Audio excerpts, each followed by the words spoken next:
მოგესალმებით ძვირფასო რადიო მსმენელებო, ეთერშია რადიო სივრცის გადაცემა შუადღის პოლიტიკა FM 98.5-ზე, ჩვენ მაუწყებლობთ გაზაფხულის ქუჩის სტუდიიდან და ჩვენი შუადღის პოლიტიკის მეორე სეზონი ეძღვნება საქართველოს მე-11 მოწვევის პარლამენტის საქმიანობის გაშუქებას. ჩვენ ინტენსიურად ვადევნებთ მსოფლიოში განვითარებულ მოვლენებს თვალს.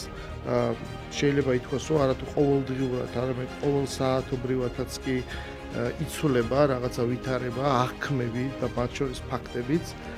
დღეს ჩვენი სტუმარი იქნება მედია პოლიტიკის ექსპერტი გიორგი ახვლედიანი, რომელიც ამავე დროს არის პოსტივიში გადაცემის ლიბერალური დემოკრატია, ლიბერალიზმის ანატომია წამყვანი და ავტორი და შესაბამისად მასთან ერთად ვილაპარაკებთ ის ცვლილებების ამ ცვლილებებში, რაც მსოფლიოში ხდება, რა როლი უჭირავს და მედიას და როგორ იმოქმედებს ეს ცვლილებები მასზე.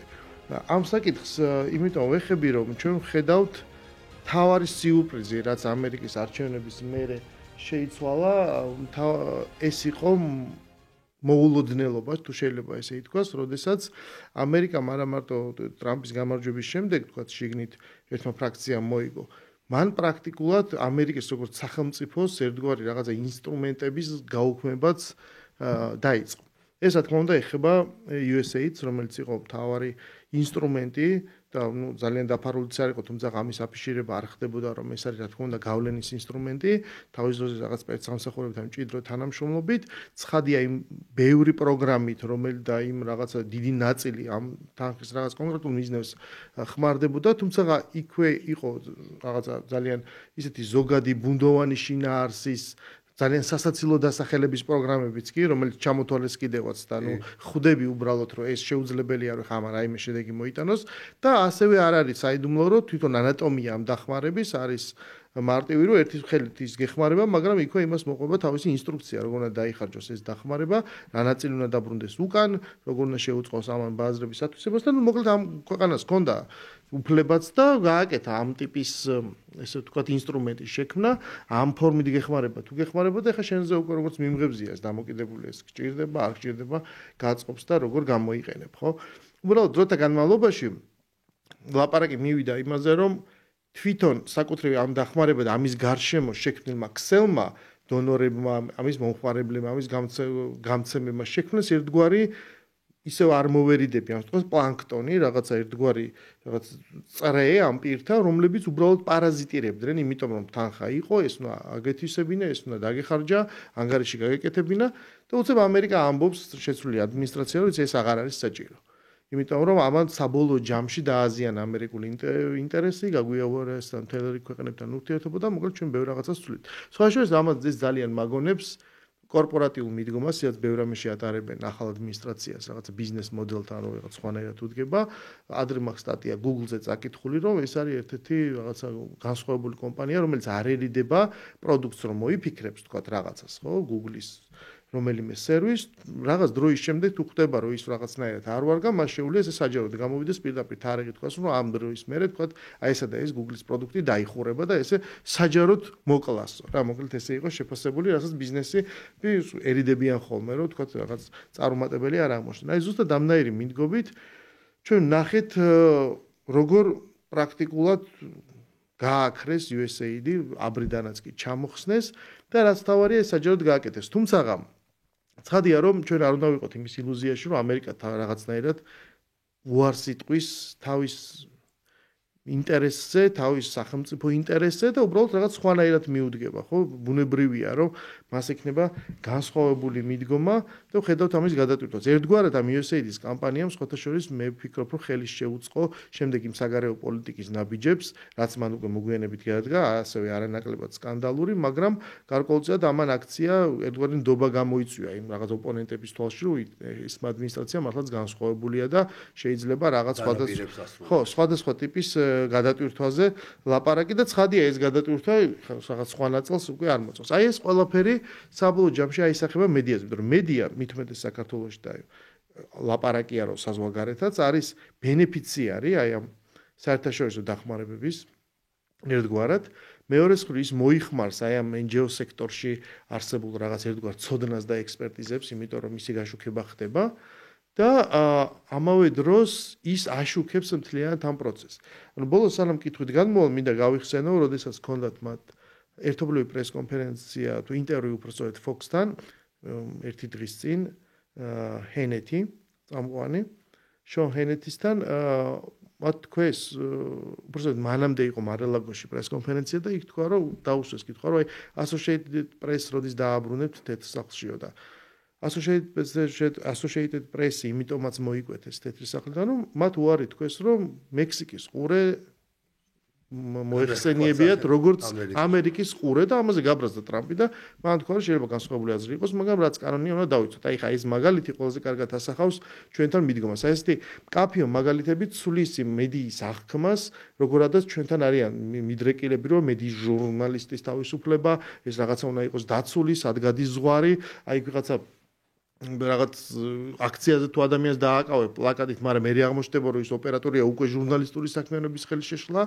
და მოკლედ ამერიკაში მიმდინარე პროცესები რაღაცნაირად საინტერესოდ ჩვენ იმ გამოცდილებაზე რაც საქართველოშია დაგროვილი, რაღაც ძალიან საინტერესოდ აისახება რა, ანუ რაღაცნაირად ირეკლება და ეს ძალიან ცulis ამ რაღაცა მოცემულობას და ბევრი ადამიანი ეს მხარეები არიან დაბნეულები ამის მხრივ, იმიტომ რომ არ ელოდნენ მსგავს რამს. შენ როგორ უყურებ ამ მიმდინარე პროცესს სწორედ აი ამ ჭრილში? დიახ. მოგესალმებით, მივესალმებით ჩვენს მსმენელს და მაყურებელს.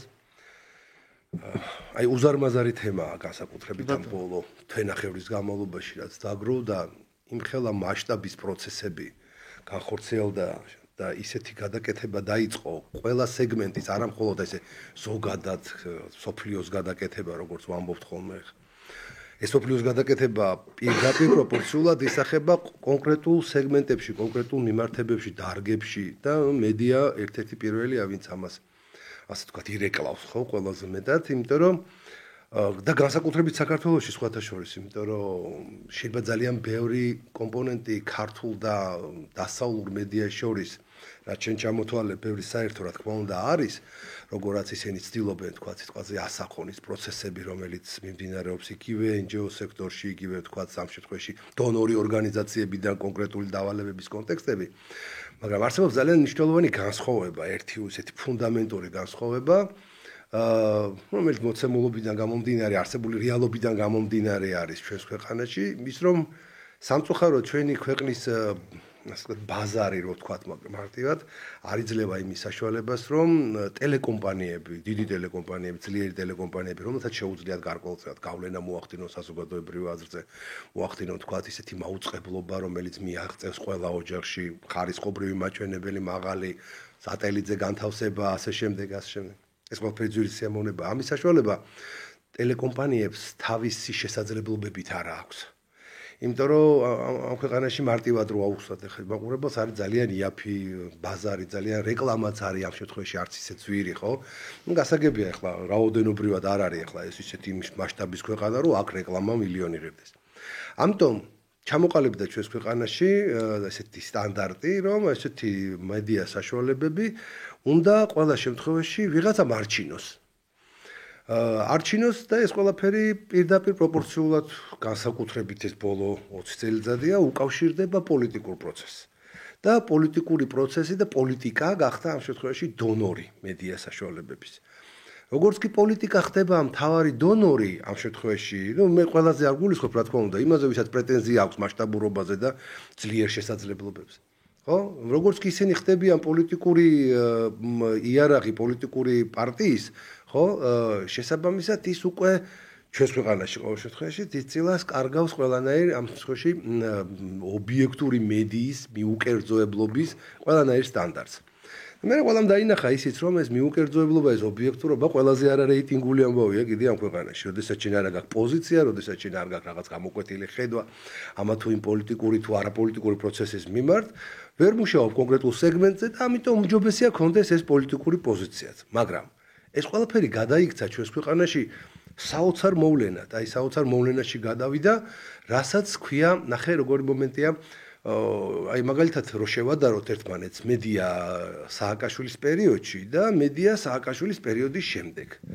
სააკაშვილის დროს მედიას აი არ სჭირდებოდა სურვილის ამებ თუ ეხლა ეს მედია იყო რომელიც ეხლა ამ შემთხვევაში არ იყო თქვა კონტროლირებადი სააკაშვილის ხო არ სჭირდებოდა სკანდალის ზებნა არ სჭირდებოდა რეიტინგისათვის ისეთი რაღაცა მოვლენების გამოგონება მოფიქრება რომელთაც მაყურებლის ინტერესს მიიზიდავდა და ელემენტარულად აყურებინებდა ხო გადაცემას იმიტომ რომ ის საგიჟეთი რაც იქ ხდებოდა ხელისუფლების კონტექსტში იმდენ დანაშაულს იმდენ კრიმინალს იმდენ ბედურებას ჩადიოდა რომ ხა მე მახსოვს ეს ყველაფერი ჩემი თავიდან გამომდინარე ჩემი საქმიანობიდან გამომდინარე როდესაც ჩვენ აი ვისხედით ეხა ტელეიმეჯში და ვფიქრობდით მარტივად ეხა რომ ამდენი სიგიჟიდან რომელი ავარჩიოთ ეხა რომ აი ხვალ გავაკეთოთ ეს სიუჟეტი იმიტომ რომ ამდენი დანაშაული ამდენი კრიმინალი ხანდახან გვენანებოდა მომავალი კვირისთვის გადატანაც კი იმ თემის და ფიზიკურად რაღაცები უკვე აღარ ეტეოდა ერთ გადაცემაში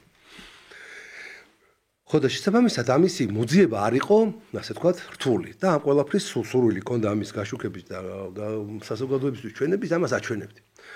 რომ დამთავრდა ეს საგიჟეთი ჩვენს ქვეყანაში პოლიტიკური და 2012 წლის შემდეგ უცებ აღმოჩნდა და შეიქმნა რეალობა, როდესაც ამდაგვარი სკანდალები აღარ ხდება. არავინ აღარავის არ კლავს, სისტემური დანაშაული არ არის გამეფებული, რაღაცა ომს არავინ არ იწყებს ახლა ასე უპრაგონოდ, ადამიანებს ქუჩაში არ კლავენ მარტო იმიტომ რომ შიშის სინდრომი და ყვიდრონ ქვეყანაში, ხალხს აღარ აწამებენ, ბიზნესებს აღარ პარავენ თუ აღარ ატყავებენ ხალხს, ის ყველაფერი რაზე შეიძლებოდა დაუსრულებელი გეკეთებინა მანამდე სააკაშვილის დროს ეს ყველაფერი გაქრა. და აი მოხდა საოცარი რამ ჩვენს ქვეყანაში. დაიწყეს აი უკვე ნაციონალური მოძრაობის ასე თქვა პრეს-ცენტრებად ქცეულმა კომპანიებმა ტელევიზიებს რო ეძახიან თავის თავს დაიწყეს სკანდალების გამოგონება. აი სრული ამ სიტყვის მნიშვნელობით სკანდალის გამოგონება. აი დაახლოებით რომ მაყურებელს აუხსნათ ეს ხდება დასხდა რამდენიმე პროდიუსერი, რომლებმაც თქვეს რომ მოდი მოვიფიქროთ ახლა ჩვენ სკანდალი. არ მომხდარა არაფერი, ხო? არაფერი არ მომხდარა, მაგრამ მოვიგონოთ რომ აი რაღაცა ბიძინა ივანიშვილმა რაღაც აშინელება ჩაიდინა. მოვიგონეთ. ამაზე გავაკეთეთ სიუჟეტი, მე ჩვენი ასე ვთქვათ, ნაც ექსპერტები მოვიწვიეთ, ამაზე ინტერვიუები ჩავწერეთ და ეს ყველაფერი დიდი, ესე იგი, თავის სიუჟეტიან, თავის გასკანდალებიან, თავის რაღაცა ექსპერტების ნააზრევიან, თავის ток-შოუიანად ერთი დღე ავამყრალეთ სიტუაცია. მეორე დღეს ეს საპნის ბუშტივიც ხდება, იმიტომ რომ როდესაც არაფერი საფუძველი არ აქვს, იმას ვერ გააგრძელებ შენ 2 და 3 და 1 კვირა. მაგრამ ესეთი რამ, ესეთი fake news-ი, როგორც საქართველოში მოიგონეს, ეგეთი რამ ბუნებაში არ არსებობს. აი ტრამპი სანამ გახდებოდა პრეზიდენტი, რო იძახდა რომ CNN-ზე გადის fake news-ი. ის არ გულისხმობდა იმას, რომ CNN-მა ისეთი news-ი გაუშვა და ისეთი ინფორმაცია, რომელიც ბუნებაში არ არსებობდა. ის ამბობდა რომ აი CNN-ის ინტერპრეტაცია, მისი შეფასებები, მისი ხედვები და მისი რაღაცა, თქვათ, აი გარკვეული სარედაქციო პოლიტიკა არის იმდენად მიუღებელი, რომ ეს არის fake news-ი, ანუ ის უკვე ცდება რეალობას. ანუ იდეაში რა არის, ფაქტი არის წმინდათა წმინდა, ხო? ის არ შეიძლება გამოიგონო, ის უნდა მოხდეს. და იმ ფაქტის შეფასება არის მილიონნაირი ხარ რამდენი არა მარტო შეფასება არამედ ვერბალიზაცია ხო რა ტერმინებში გამოხატა რა სიტყვებში აი ამას აქვს ეს სარედაქციო რა თქმა უნდა ეს უკვე არის გარკვეულწილად მაინც დაშვებული საერთაშორისო სტანდარტი სივრცე არსებობს თავარია რომ ფაქტი არსებობს ჟურნალისტი როგორ დაწერს ხა მე ინტერვიუ მივეცი და ნუ ეხა ხომ ჩემს გასაგები არის ტექნიკა როგორ ეს ვერბალური ინტერვიუს რო გადაიტან ტექსტურად იქ როგორ გააკეთებს სიტყვებს როგორ გაშიფრავ როგორ არ გაწმინდავ როგორ დატოვებ რაღაც შორისდებულებს რომ ადამიანს შეუქმნა ის დაბეჭდილება ანუ ჟურნალისტს ძლიერი იარაღი უჭირავს ამ ხელში იმიტომ რომ მას შეუძლია ისე რომ ერთგვარად პროფესიული სტანდარტები თითქოს და არ დაარღვიოს ერთი შეხედვით ხო მაინც გააკეთოს ისეთი პროდუქტი რომ შექმნას შეფასება აქვე სანამ გააგრძელებ მე დავამატებ რასაც შენაბობ იმას რომ საერთაშორისო ეს სტუდიის სარედაქციო კოლეგიები ესე ვთქვათ იჯდნენ და ამას ფიქრობენ რომ ეხლა რა მოვიგონოთ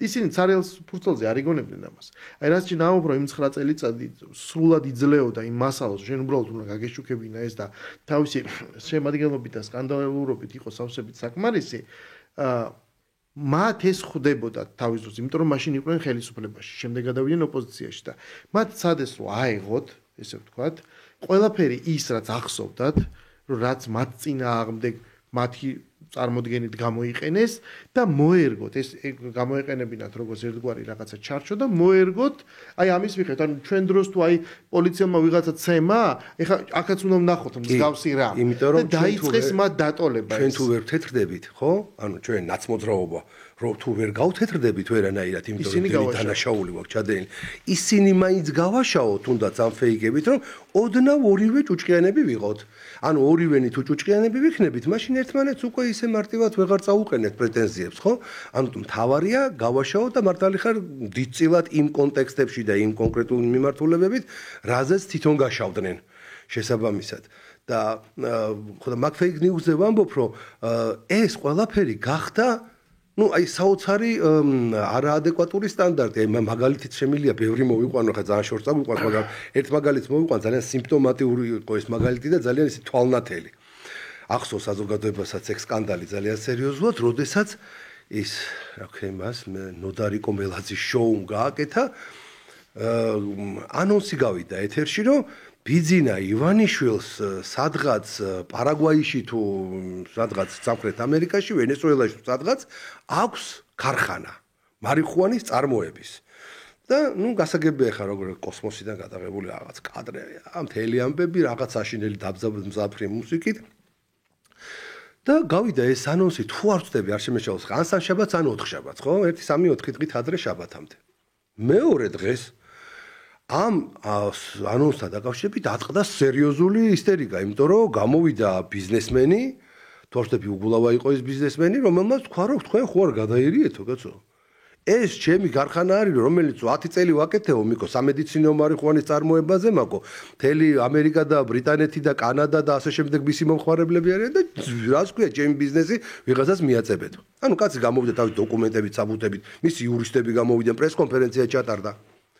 4 შაბათს ეს ანონსი განმეორდა. 5 შაბათს განმეორდა. ამაზე მე ატყდა უკვე სხვადასხვა მედია საშუალებებში, რომ ჩვენმა კოლეგებმა საერთოდ გააფრინეს, იმიტომ რომ არ არსებული ამბავი მოყვეს ეს ერთი, მაგრამ თელ საქართველოს აცნობეს უკვე შესაბამისმა ორგანოებმა და პირებმა, რომ ეს წვილია და დოკუმენტალურად დაამტკიცეს ეს. პარასკევსაც გავიდა ანონსი, მაგრამ მთელი კომედია ისაა, რომ შაბათს ეს გადაცემაც გავიდა, კაცო. შაბათს ეს დადგა მთელი სერიოზულობით ეს ვაჟბატონი და მოყვა როგორ აქვს ბიძინა ივანიშვილს რაღაცა ბიზნესი ქარხანა იმაში რა ქვია ვენესუელაში როცა ყველა მიცის უკვე მთელ საქართველოში ეს სულიად სხვისია არაფერ კავშირში ივანიშვილი არ არის და ის ადამიანი კიდე პროტესტს აცხადებს რომ მის ბიზნესს ხვას ასე ვთქვათ მიაკუთვნებენ მაინც გავიდა ეს ეთერში დაძაბული ხმები ჟურნალისტთა საუბრით რომ როგორ მოკლედ ეს კაცი განადგურებას უპირებს ქვეყანას აი წარმოიდგინეთ ხო ბუნებრივია ფაქტი არ არსებობს ბიძინა ივანიშვილს ესეთი ქარხანა იქ არა აქვს. მაგრამ თქვენს რომ მოდი მოვიფიქროთ, გადავწყვიტოთ, თქვათ, ექსპერტები ჩავწეროთ და დავაბრალოთ ამას ეს ყველაფერი. ასეთი მაგალითი შემიძლია მილიონი მოვიყვანო და მაგრამ ესეთი რამ არ არსებობს არსად, ყოველშემთხვევაში მე არ გამიგია. არ ვიცი, სადმე შეიძლება რომელიმე რაღაცა ესეთი არაადეკვატურ საგიჟეთში რომელიმე მე-10 ხარისხოვან ქვეყანაში ხდებოდეს ეგეთი რამე, მაგრამ ნუ არავით არის მსგავსი ინფორმაცია მე არ მაქვს რომ რომელიმე ქვეყანაში ხდებოდეს ესეთი რამე. ჩვენთან და ეს რისი ბრალია?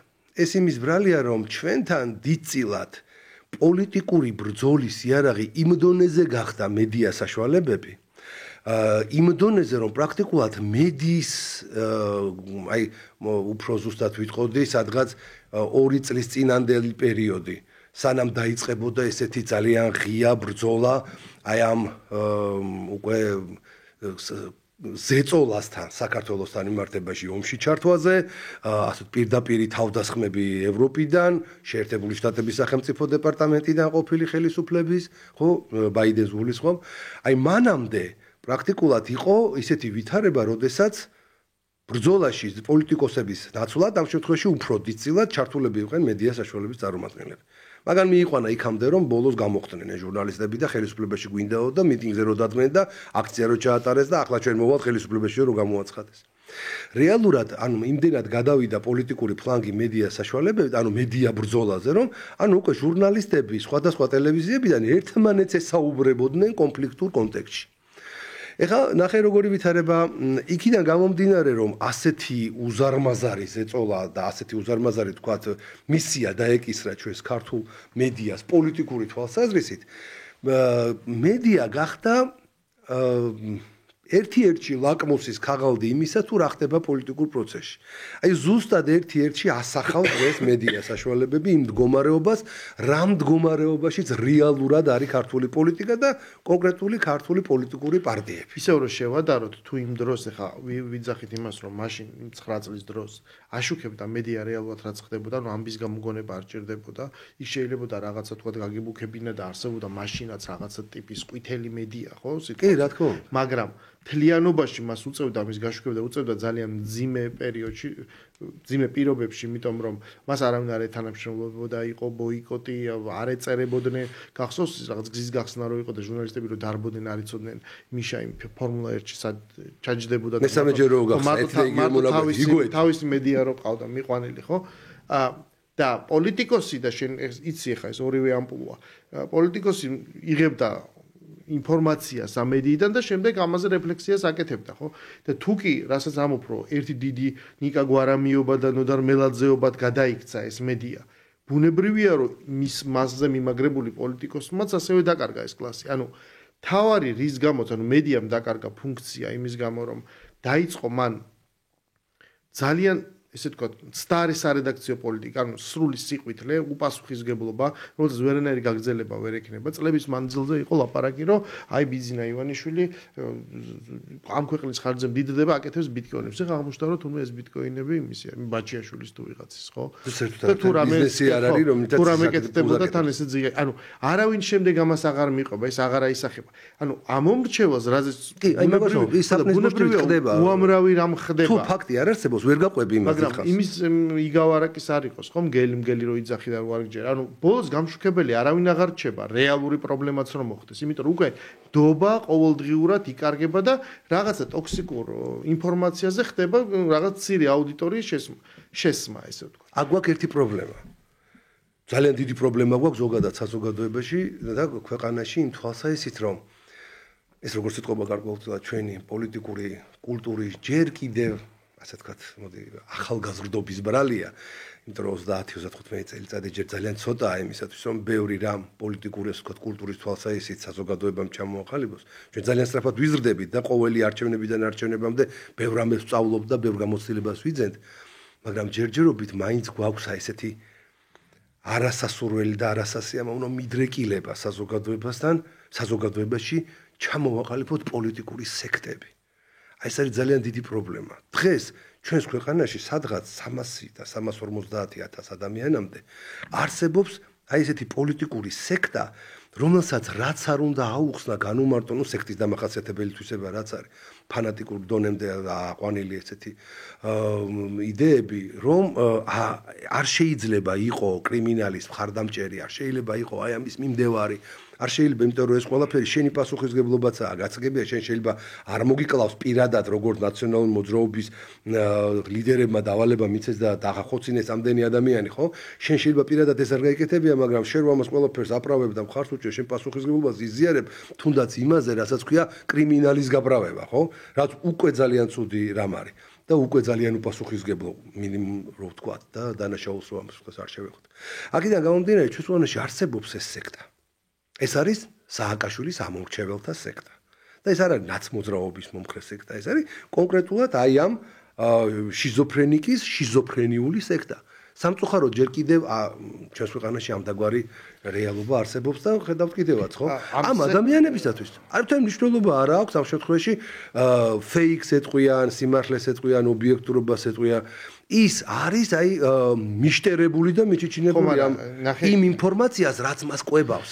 ამ სექტის და რასაც ჩვენ სექტას ეძახი, გავლენა სხვანაირად კიდე მეტია და ცოტა მოგვიანებით შევეცდები ეს აუხსნა, რას გულისხმობ, მაგრამ მანამდე როცა ვამბობთ, რომ მედიამ თავის თავი რაღაცნაირად თვითლიკვიდაცია და ჰარაკირი გაიკეთა იმითი, რომ დაიწყო ამ ტყუილების ტირაჟირება, მეორე მომენტი არის მედიის თანამშრომლები, როგორც პოლიტიკური აქტივისტები. ანუ აქტივიზმი და ჟურნალისტიკა იქ აღარ არის. ისევე როგორც NGO სექტორს რამაც დააზიანა, ეს იყო აქტივიზმი, ანუ ის კი არ გადავიდა, მე წვეთ სიტყვაზე დღეს ჟურნალისტურ საქმიანობასაც წავედი პოლიტიკაში.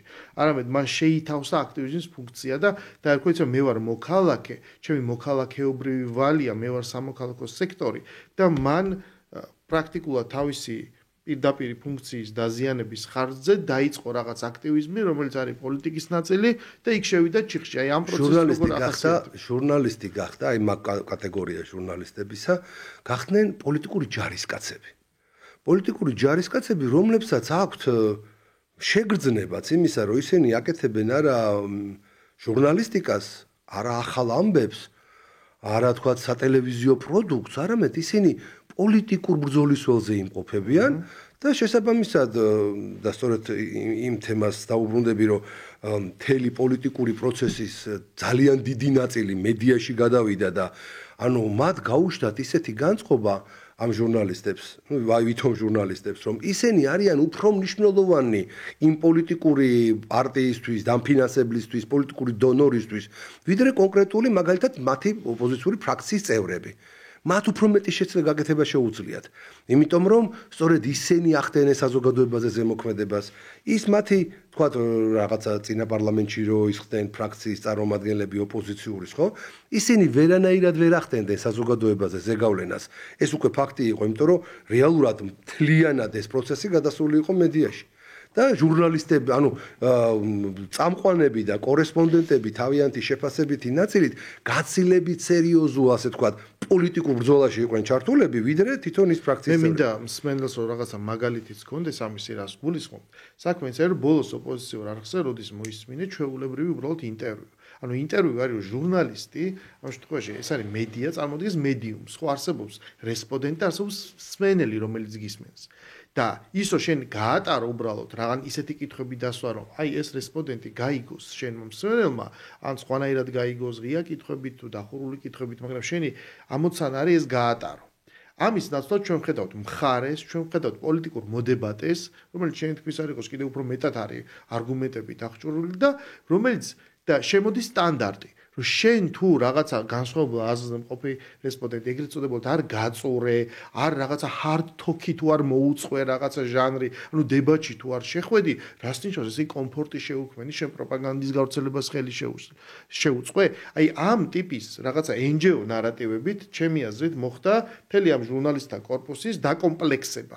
და რაღაც სტანდარტის მიჭრება ესეა. აი მე მაგალითად ერთ მაგალითად ვიტყვი, უყურე იმედის დამფუძნებელი ირაკლი რუხაძეს სტუმრად რადიო თავისუფლებაში.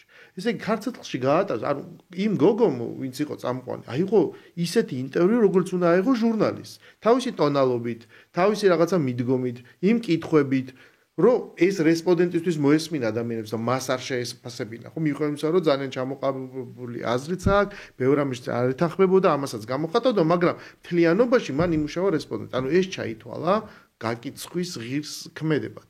და ეხლა, როდესაც სოფლიოში იცვლება ეს არქიტექტურა, მაინტერესებს შენი აზრით მოხდება თუ არა იმისი აღიარება, რომ კი, მოხდა აი ამ ყველაფრის ჩიხში შეყვანა. ეს ჩიხში შეყვანა საბოლოოდ იმას გამოიწვევს, რომ ისაც იყო მართლა პირდაპირ დაფინანსებული ეს რაღაცა რადიო თავისუფლებას და კიდე რაღაც ის არის ამერიკის ხმა და ამ შემდეგ შეიძლება უბრალოდ იმ დონორმა ადგეს და უბრალოდ გააქროს და ჩვენ მე შეგვწება მარტო царელი ნოდები. საბოლოო ჯამში ესეც მოხდება და გარდაუვლად მოხდება და ჩვენს ქვეყანაშიც ეს ხდება უკვე. ანუ ის რა მდგომარეობაც ახლა არის შექმნილი, თუნდაც ფინანსური თვალსაზრისით აი იმ ნაც პრესსამსახურებში, ხო? მე ტელევიზიას ვერ უწოდებ მათ. ზუსტად ეს მდგომარეობაა. ნახე, ტელევიზიები ამ პარტიებს ხო რაღაცა კონკრეტული მიზნისთვის სჭირდებათ. ისევე როგორც ის ამერიკის ხმა და ის რადიო თავისუფლება კონკრეტულ იმ deep state-ს დავარქმევთ თუ რასაც დავარქმევთ იმ კონკრეტულ მიმართულების, ასე ვთქვათ, პოლიტიკურ establishment-ს ამერიკაში, რომელიც ამას იყენებდა, რომელიც აფინანსებდა, რომელიც ამ მიმართულებას უსაზღვრავდა და პრაქტიკულად, ისეთზე არა, როგორც ახლა შეიძლება ნოტარიკონ გააკეთოს, მაგრამ რაც სერიოზულად თქვათ მიკერძოებულ მიმართულებას აძლევდა, რაც fake news-ად ფასდებოდა, ხო? მაგრამ ნახე, როგორ მომენტია, ყველა ვარიანტში ტელევიზია იმ პოლიტიკურ ორგანიზაციას სჭირდება თავისი პოლიტიკური ინტერესებისთვის. ის რაც ხდება ბოლო აი საპარლამენტო არჩევნებსაც ვერ ვიტყვი მთლად საპარლამენტო არჩევნებამდეც დაიწყო ეს შიზოფრენია ხო ანუ იმისათვის რომ საპარლამენტო არჩევნებისათვის ხო ბუნებრივი არავინ არ ემზადებოდა დაიწყო არჩევნებამდე სადღაც 1 წლით ადრე საყოველთაო ისტერია მედია სივრცეში იმისათვის რომ საპარლამენტო არჩევნების დასრულებისთანავე რევოლუციურ ფორმატში გადაეყვანათ პროცესები ხო ამიტომ ვერ ვიტყვი რომ არჩევნების შემდეგ დაიწყო ეს იგი მეთქი არჩევნების შემდეგ გაგრძელდა უბრალოდ ეს ყველაფერი და ნახე ეს მთელი დაფინანსება ამ ტელეკომპანიების მიდიოდა იმისათვის მხოლოდ იმისათვის რომ როგორმე რევოლუციური გარემო შეექმნა ამ ტელევიზიებს იმიტომ რომ ყველას კიდევ ამბობ არავის არ ქონდა იმის იმედი რომ ამ რევოლუციურ გარემოს ან მათი ფრაქციის წარმომადგენლები ან ოპოზიციური თქვა პარტიის სხვადასხვა წარმომადგენელი შექმნიდა ქვეყანაში ეს უნდა შეექმნა მედია საშუალებებს და ის რომ დღეს არის აი ესეთი რთული ვითარება იმ თვალსაზრისით რომ იქ უცებ კეზერაშვილმა გამოაცხადა რომ მე აღარ მინდა ფორმულას დაფინანსება იქ უცებ აღმოჩნდა რომ მთავარ არხსაც ფინანსების თვალსაზრისით ძალიან სერიოზული პრობლემები აქვს ხო არ ჩაუყმავდები ხა იქ ვინ ვის რა მოპარა ხა იქ ეს სხვა თემაა მაგრამ ის რომ ელემენტარულად დონორებს აღარ აქვთ სურვილი გარკვეულწილად დააფინანსონ ეს მედია საშუალებები ნიშნავს იმას რომ დიდი ბრძოლა დამთავრდა წააგეს მათ ფულის და ხარჯვა ასე ვთქვათ мотивация და ფულის ხარჯვა მნიშვნელოვნად მიაჩნდათ მანამ სანამ ხედავდნენ პერსპექტივას რომ ამ ქვეყანაში კიდე არის რაღაცა რევოლუციის მოხდენის რამე საშუალება გადატრიალების რამე საშუალება ხალხის ქუჩაში რაღაცნაირად მაინც მაბადეთ ამის ყოზე გამოყვანის და გამოთხრევის საშუალება ძალით უკვე იძულებით რაღაც აღარ კადრულობენ ხო პირდაპირ ტელერს აგინებენ იმის გამო რომ მათ გვერდზე ქუჩაში არ დგანა შესაბამისად თუცაც და დღეს ის რომ მათ უკვე აი ეს ფინანსური პრობლემები შეექმნათ ნიშნავს იმას რომ პოლიტიკური პროცესი რომელსაც მთელი ქვეყანა ამდენი ხანია საუბრობს რომ როდის დამთავრდება ეს სიგიჟე ამ ქვეყანაში როდის გამოვალ სამსახურიდან და ვიღაცა 20 კაცის გამო არ აღმოჩნდები ყველაფერს თავიდანვანებოდ საცობში იმის გამო რომ ვიღაცა არაადეკვატური 20 კაცი დარბის სადღაც ქუჩაში ხო როდის დამთავრდება ეს სიგიჟე? ნუ სხვა ყველაფერი აღარ დარჩა გარდა იმისა, რომ რაღაცა 20 კაცმა ვიღაცას პრობლემა შეუქმნას. ეს ყველაფერი უკვე მთავრდება და ამის პირდაპირი ლაკმუსის ქაღალდი არის სწორედ ის, რომ ტელევიზიები მთავრდება. ტელევიზიების დაფინანსების ინტერესი აღარ არსებობს. შენ ლაპარაკობ. მინდა აი აუცილებლად კაი რამე გაიხსენე შენ ინტერვიუ აღარ გვინახავს ხო ტელევიზიებში უკვე ამდენი ხანია. ინტერვიუ ერთია და ნახე წარმოიდგინე ჯერ ხო საერთოდ მოკლეს ისეთი ფორმატი, როგორიცაა აი განსხვავებული აზრის ადამიანის მიწვევა და მისი აზრის მოსმენა. ხო? საერთოდ მოკლეს. აი ამ ნაც ტელევიზიებში ეგეთი რამე ბუნებაში აღარ არსებობს, ხო? ეხლა მე როდესაც თქვა კიდევ ამბობ ხა იმ პერიოდში, ხო, იმ მართლა ავტოკრატიის პერიოდში რა ქვეყანაში ну ყველა შემთხვევაში ახლა მე საინფორმაციოც მიმყავდა, ток-შოუც მიმყავდა, ყოველთვის ხელისუფლების წარმომადგენელი იჯდა ერთხარეს, სააკაშვილი რო გამოვიდოდა და ეთერში, როდესაც 3 საათობით ყვებოდა რაღაც ისულელეებს, ხან გზასწნიდა, ხან რასწნიდა, ჩვენ ამას ყველაფერს საზოგადოებას ვაჩვენებდით.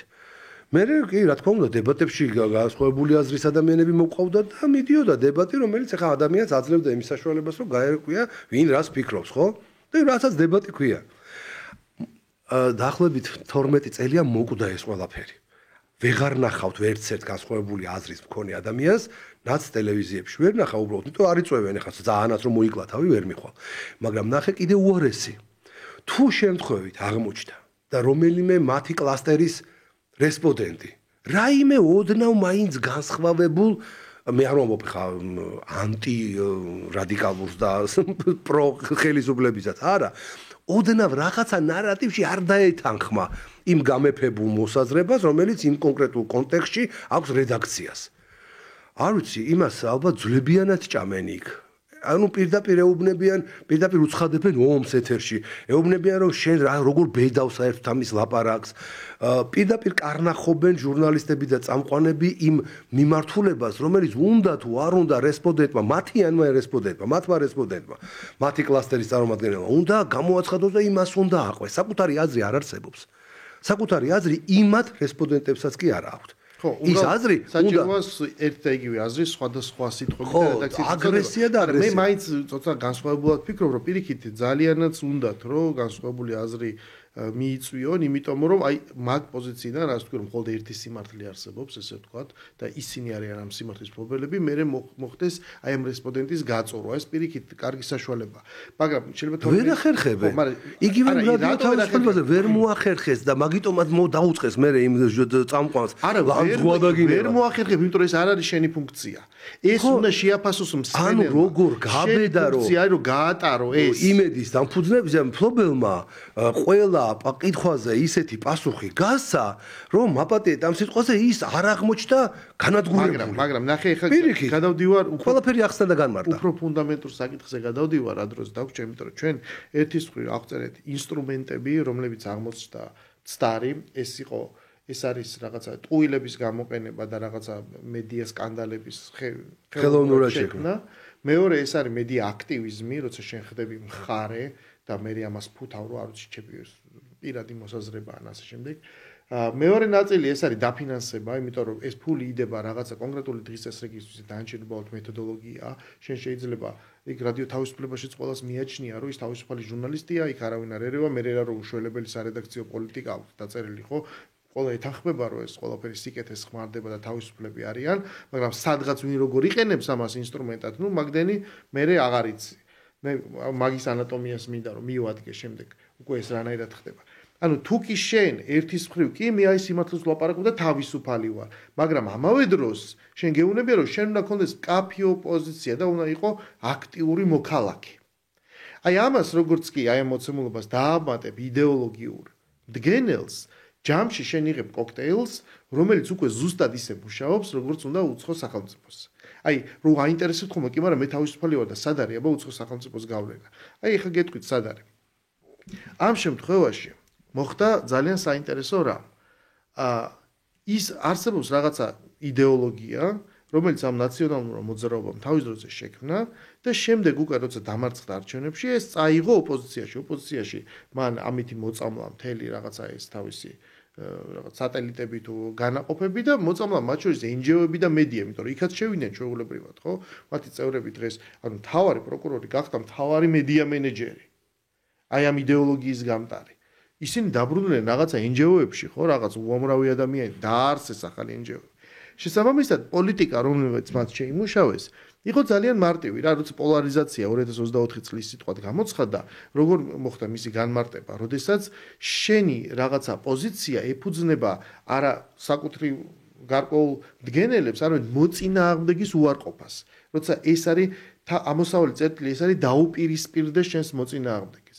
შესაბამისად, ამ ნაციონალური მოძრაობის მიერ, იმიტომ რომ მათ დაჭირდათ გარკვეული რაღაცა ავანტიურა და შემდეგ საკუთარი სახის შენარჩუნება და დანაშაულები, რაც შენ თქვი, ამის გადაფარვა, მათ რეალური მტრისგან, რომელსაც აქვს საქართველოს ტერიტორიები ოკუპირებული, შექმნეს მტრის ხატი, ანუ ის მრავალგზის მისი დემონიზაცია გააკეთეს, რომ მიუხედავად იმისა, რომ ის არის მეზობელი, გინდა არ გინდა გიწევს გვერდით ცხოვრება, გინდა გიწევს მასთან ვაჭრობა, ტურიზმი და ასე შემდეგ, ამის მიუხედავად მოხდა ამის დემონიზება და სიტყვა რუსული ეს პრაქტიკულად გაუტოლდა ანტიქრისტეს. ხო, ანუ ყველაფერი შეიძლება მიაწებოს. ეს არის რუსული პროპაგანდა, კრემლის აგენტი და ამითი მოხდა საპირისპირო აზრის ყველაფრის დემონიზება და გახსოვს მაშინდელი ოპოზიციის დროს, პირველ რიგში როგორც კი რაღაცა ოპოზიციური იწყება, ეს არის რუსეთის აგენტი და კრემლის აგენტი. ანუ ეს პროცესი გაგრძელდა ოპოზიციის დროსაც და ყველა იმ მაგალითის თუ კი ხელისუფლება რაღაცას ფრთხილად გააკეთებს არაორდინალურად რომ მათ არ მოწონს, იმ წუთშივე ხდებოდა და მაშინ მოინათლა კაცო ეს ხელისუფლება 2011-დანვე მოყოლებული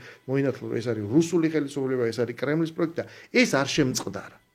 და თანდათანობით, როდესაც აქ ხა 12 წლის განმავლობაში უამრავი სხვადასხვა ნაბიჯის გადადგმა გიწევს და ერთ-ერთი მნიშვნელოვანი ნაბიჯი იყო 2022 წელს ომის დროს საქართველოს პოზიცია, რომ საქართველოს იქნება ფრთხილად და არ შევა რისკებში, რამაც შეიძლება ქვეყანაში გამოიწვიოს პროცესები, რაც ჩვენ გავლილი გვაქვს. ანუ ესეც ჩაითვალა რუსულ პროპაგანდას და უთხრეს რომ აი ხო ხედავთ, ნახეთ ეს განცხადებები, ეს ყველაფერი არის კრემლის, ეს არის რუსეთის და თანდათანობით ადამიანები, რომელსაც უთხრეს რომ შენ თავისუფალი ხარ, შენ მოვალე ხარ, რომ აქტიური პოზიცია გქონდეს და აი ამ მოცემულობაში ხო ხედავთ რომ ეს ხელისუფლება რუსულია. მათ გამოიწვიეს აი ამ ადამიანების ეს ბუნებრივად ისე რომ ხალხს მიაშნია რომ ძალიან სწორად იქცევა, გააქტიურება და ჩვენ ვიღებთ შემდეგ აი ამ კოქტეილით დამზადებულ პროტესტს. ეს არის ჩემი აზრით მთელი ის ანატომია, რომელსაც დღეს ერთის მხრივ წლების განმავლობაში გვიწევდა ამაზე დაპირისპირება, თან რთულია თქვა, რომ იმიტომ რომ იქ რეალური პრობლემაა, ხო, რუსეთი. ხო ვერ იტყვი რომ არა კაცო ეს სასისულელია. ყველა ესეთი პროპაგანდა დიდწილად სიმართლედანაც შედგება. და ჩვენ გვიწევდა ამასთან წინააღმდეგობა. უბრალოდ რაღაც მომენტში ხა დადგა დრო, როდესაც სოფლიო მიხვდა რომ ამას შენ ვეღარ შეცვლი რა. ანუ ამას უნდა რა რეცეპტი გაქვს მეორე სოფლიო ომის დროს უნდა წახვიდე აიღო ბერლინი, მოკვდება ჰიტლერი და შემდეგ გაიმარჯვებ და გაასამართლებ იმას.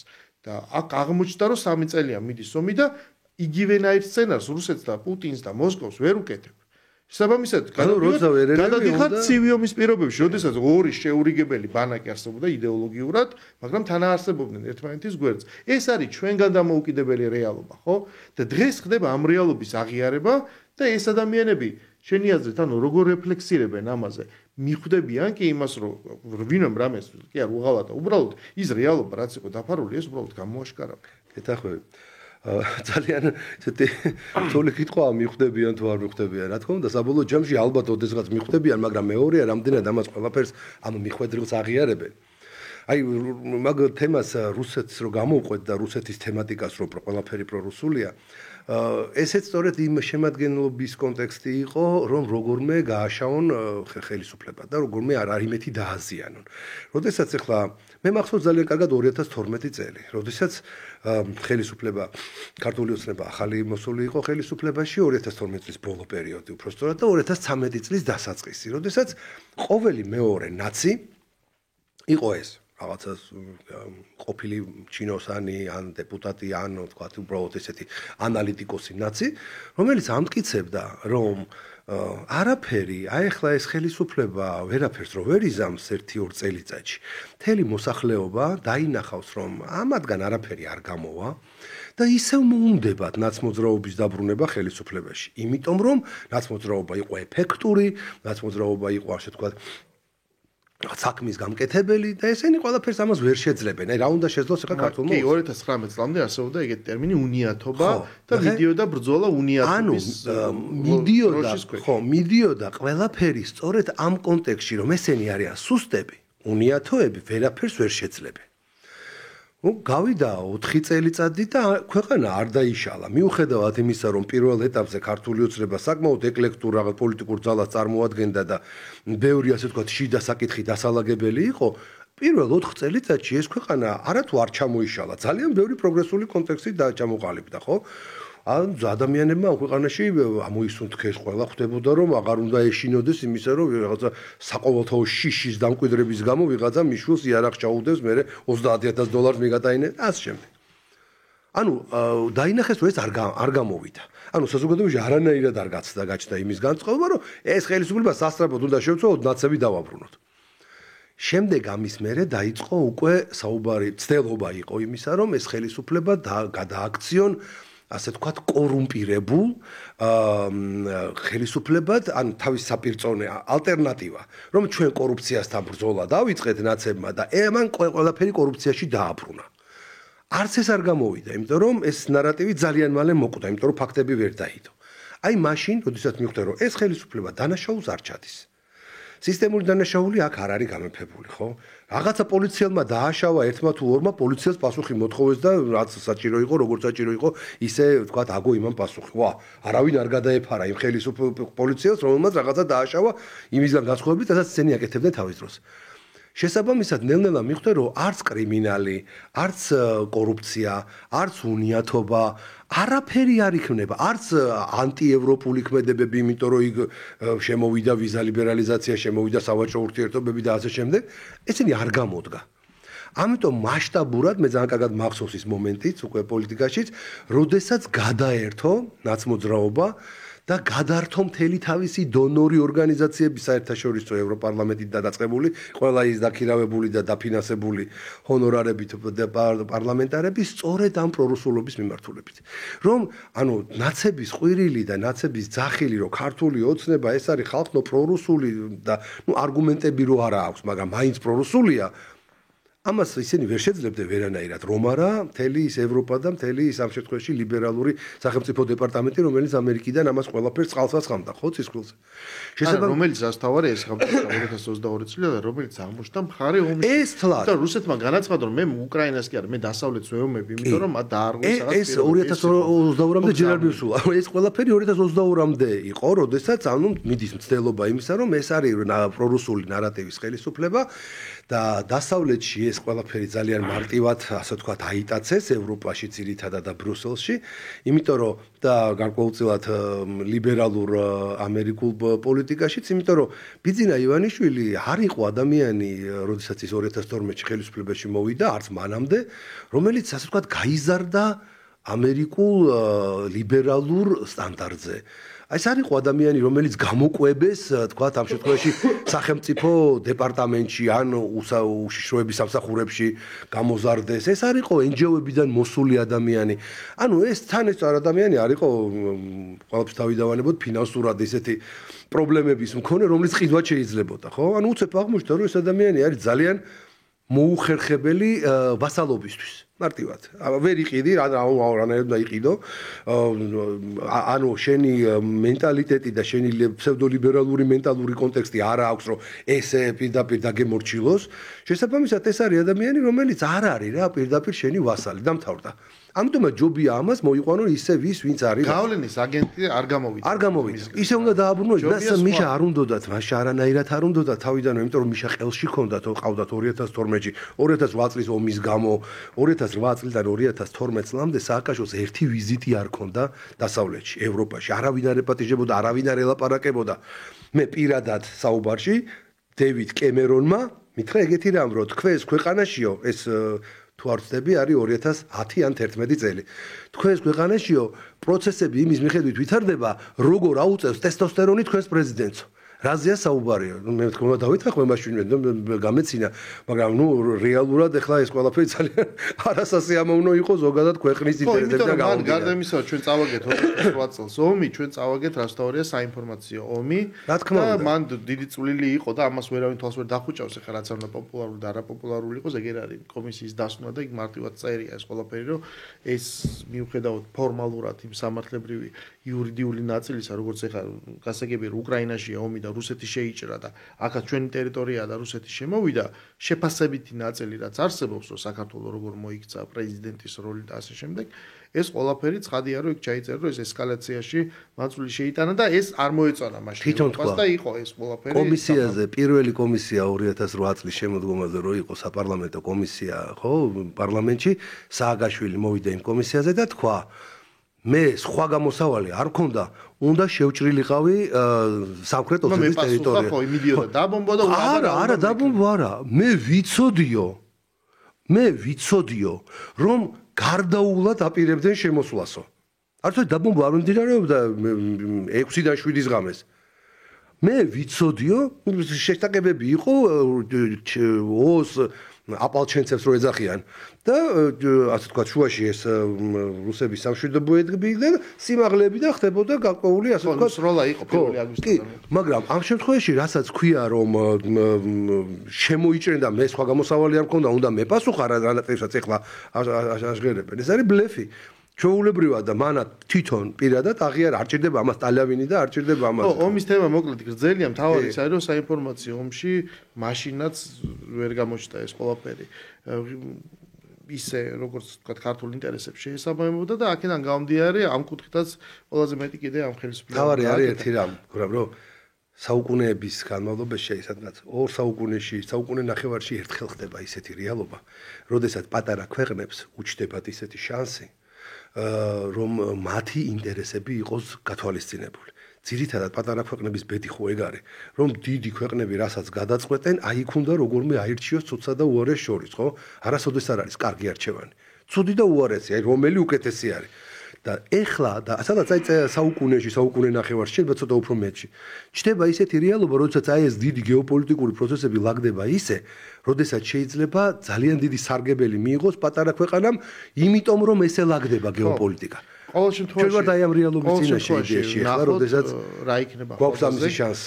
დიდი მადლობა სტუმრობისთვის, რეალურად თავარი აღიარება რაც ხდება ეს არის რომ თურმე აღმოჩნდა რომ ყველა ქვეყანას აქვს და ყოველთვის ესე იყო თავისი ეროვნული ინტერესი ჩვენ ეს ყველაფერი თურმე არ გვესმოდა რაღაცა მივაჩნდა რომ ჩვენ შეგვიძლია რაღაცაზე ზემოქმედება ძალიან კარგად ლაგდება ეხლა ყველაფერი იმიტომ რომ ყველა ხვდება მადლობა გიორგი სტუმრობისთვის ჩვენი ეთერი დასრულებულია ეთერში დავბრუნდებით ხუთშაბათს გემშვიდობებით დროებით